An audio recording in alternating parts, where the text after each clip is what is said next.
When I was 19, I wasn't just worried about my exams and who I was going to party with on the weekend. I worried about the end of the world. I would lie awake at night, worrying about rising seas swallowing cities, food shortages, nations underwater, and global chaos. I genuinely questioned whether it was ethical to bring a child into a world that I was taught would see widespread famine due to unavoidable, catastrophic climate change. And the strangest part is that no one had threatened me. All they had done is teach me. To put it into perspective, I completed a 4-year Bachelor of Science degree. And for those of you familiar with the scientific method, you will appreciate the process as an objective way to review our understandings of the things that we believe. And therefore, I expected debate. I expected discussion. Instead, I was given a narrative that goes something like this. Since humans began industrializing, we have emitted pollution to such an extent that we are now approaching tipping points that will end life as we know it. And although it is probably beyond repair and too late, there are still reparations. It is North America, Europe, Australia, New Zealand, and Japan who must pay for this, and they are the only ones who are required to pay. My professor in environmental economics convinced me it was the Western world plus Japan that caused the problem. And this was called the polluter pays principle, the law that pollution needed to be internalized. These countries had to repent for their carbon dioxide emissions.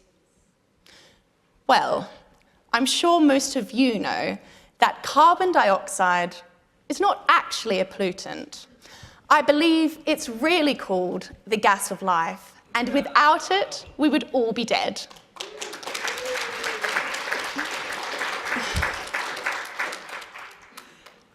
But going back to my studies, this was terrible news. The planet was not in good health, and allegedly, it was largely the fault of Western civilization. However, my professor in global governance assured me that a global problem could be fixed by a single world government model. This one world government sounded great. Fantasies of red tape being obliterated once and for all filled my mind. And the icing on the cake is that I was even taught how to negotiate at the Conference of Parties. They were training me to be a climate scientist who believed in the science of climate change. And part of the brainwashing was to normalize addressing the problem as something political, something that could be negotiated, but never contested.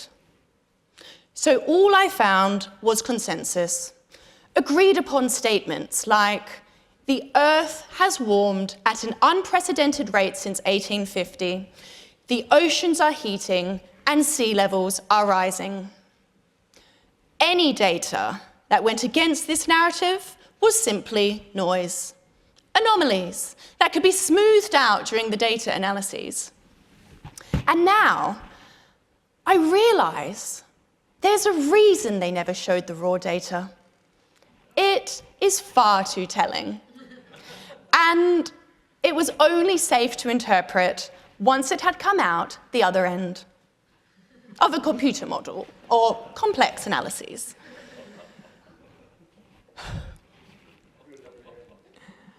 Just like that time, I came across the ice core data.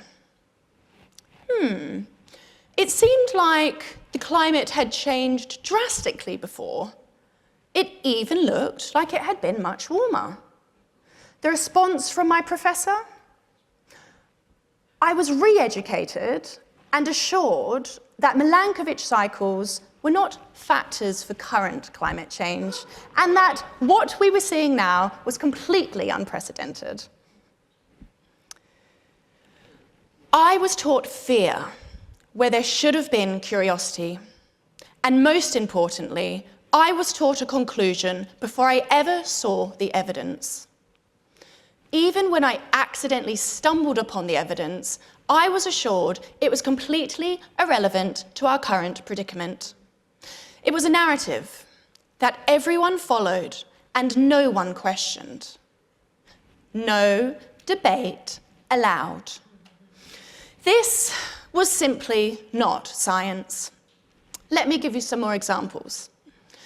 I left university with no idea that carbon dioxide comprised only 0.04% of Earth's atmosphere. To walk out of a science degree without that knowledge is simply outrageous. I was always taught it was a major greenhouse gas, the most significant one, a toxic pollution, and nothing could be further from the truth. And this is just the tip of the iceberg. I was taught that reptiles would be misgendered by unstoppable global temperature increases, rendering them extinct, even though they had survived the past 60 million years. I was taught that trees would starve due to climate change. They intentionally used the word starve to elicit an emotional response. I was taught that most of the world's corals would be bleached by 2050 and that polar bears were struggling to hunt because their hunting ground, the ice sheets, were melting. You guessed it, they would starve and go extinct. It was unmistakable. My home, planet Earth, was dying. I felt panicked that no one was doing anything about this. It made me so anxious, then completely miserable. And then I got angry. How dare people not care? They'd got me, hook, line, and sinker. I started going on doomsday rants at parties, telling everyone we were all doomed and the world was ending unless we did something right now. The climate establishment had successfully created a mouthpiece for their agenda. I became the sort of person that ticked the box when booking a flight ticket to say, yes, I'm willing to pay a higher price to make this an environmentally friendly transaction and offset my carbon emissions. I truly believed I was saving the planet, one checkbox at a time. But no matter what I did, the message was always the same. It wasn't enough. The crisis was too big. We were already too late. And that is not objective science. That is apocalyptic storytelling, and it all began at elementary school with the global warming story. And funnily enough, my friend Roger, who's 67, felt petrified when he was at school, learning about the ice age that was coming. And my 53-year-old friend Helen tells me she was terrified and didn't see the point in doing anything with her life because she was taught nuclear winter was probably going to end life as she knew it. The story changes with each generation, but at their core, they're nothing more than doomsday narratives designed to instill fear and keep people in line. The more fearful people are, the more likely they are to accept the pre-planned response already waiting in the wings. My other friend, Patrick, has a son at school in the UK. And lo and behold, his son comes home from school one day, devastated because the world was being destroyed. Patrick showed his son the real data, which his son took to school. The school mortally offended by Patrick, re-educated his son, telling him his father was wrong and the doomsday narrative was in fact the truth. After all, 97% of climate scientists agreed. Children all over the globe are being told their home is unstable, dangerous, and on the brink of collapse. Floods, fires, storms, presented not as natural events to understand, but as proof of doom. And if they question it, the school will write to their parents. It is completely irresponsible of us to enable this. The psychological impact of these stories is crippling children's mental health, and it is simply unacceptable. The proportion of school-aged children diagnosed with anxiety in the UK tripled between 2000 and 2023 and doubled in the USA over the same time period. This is not a coincidence. And the minute they try and peddle one of these stories on my child, let me just say this: hell hath no fury like a mother who knows the truth.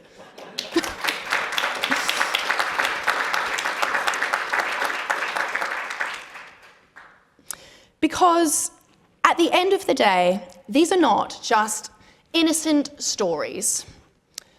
They are being used by NGOs like the ICCC to funnel trillions of dollars to particular interest groups. These are people that cannot be held to account by the electorate, and that is simply unacceptable. It is a socialist, globalist agenda that has been carried out right beneath our noses.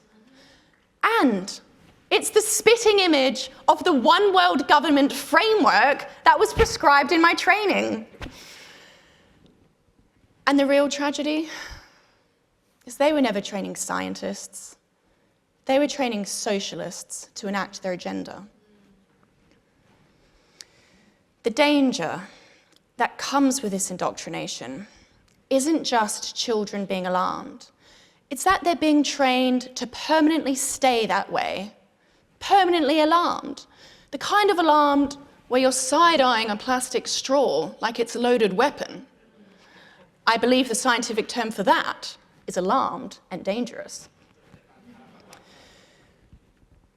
So, how do we encourage intellectual independence in the younger generation? Changing my perspective meant re-evaluating the assumptions behind how I saw the world and relearning what I thought I knew. But what I've taken from my own journey is that it can be undone. And for me, everything changed when I realised the UK government couldn't truly believe in climate change because their policies were making food and energy less secure. I kept thinking, if a real disaster was coming, wouldn't they be trying to protect us? But instead, they were doing completely the opposite. And that realization hit hard. It meant accepting that the people who I had always trusted either didn't care or didn't even believe what they were telling me. I had always seen the government, teachers, and professors as sources of truth. So when that trust broke, everything began to unravel. Because when the people you trust turn out not to be what they seemed, the illusion doesn't shatter all at once, but slowly it fades away. And to really crack this, it must come from the top. We have to abolish the climate crisis from the curriculum. And you are so lucky to have a president who's bold enough to have left all United Nations architecture. And I'm sure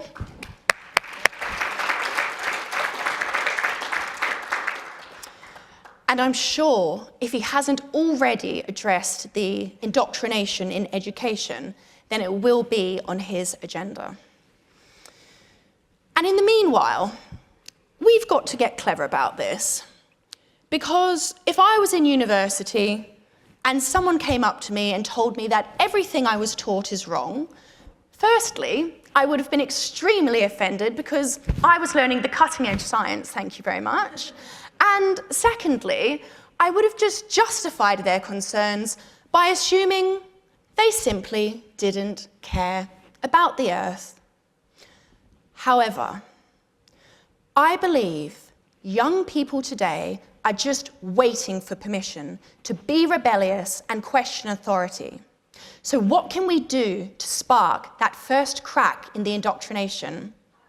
My suggestion is to capitalise on the popularity of climate realism influencers to engineer a hashtag movement, like Me Too, but for truth.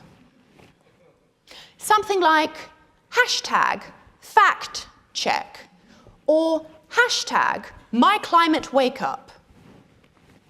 Imagine 20 climate realism influencers, including people like Chris, Lucy, myself, all coming together with more than 1 million followers between us, coordinating our posts across platforms, getting millions of reposts, likes, and shares. Then imagine thousands of young voices posting, "I used to believe the world was burning. The fact that broke my indoctrination was wildfires are decreasing." What broke yours? Hashtag #MyClimateWakeUp. Or, now I'm fact-checking for myself. Hashtag fact check. Not to be confused with fat check, something 97% of climate scientists also agree is important. We want to turn this fat check movement into a fact check movement. We want this to go viral. We want this to go viral. This whole thing was media-driven in the first place, and sometimes you have to fight fire with fire.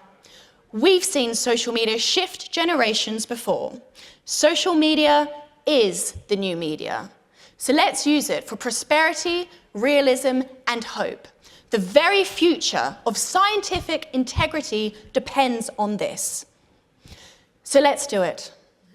Gather the influencers, launch the hashtag, open the doors for every young person ready to fact check, relearn, and choose evidence over emotion. The climate realism movement needs young leaders who are curious enough to break free. I was told it was settled. I was told it was urgent. I was told to comply. But science was never meant to be settled. It was meant to be challenged, and challenge it I shall. Thank you.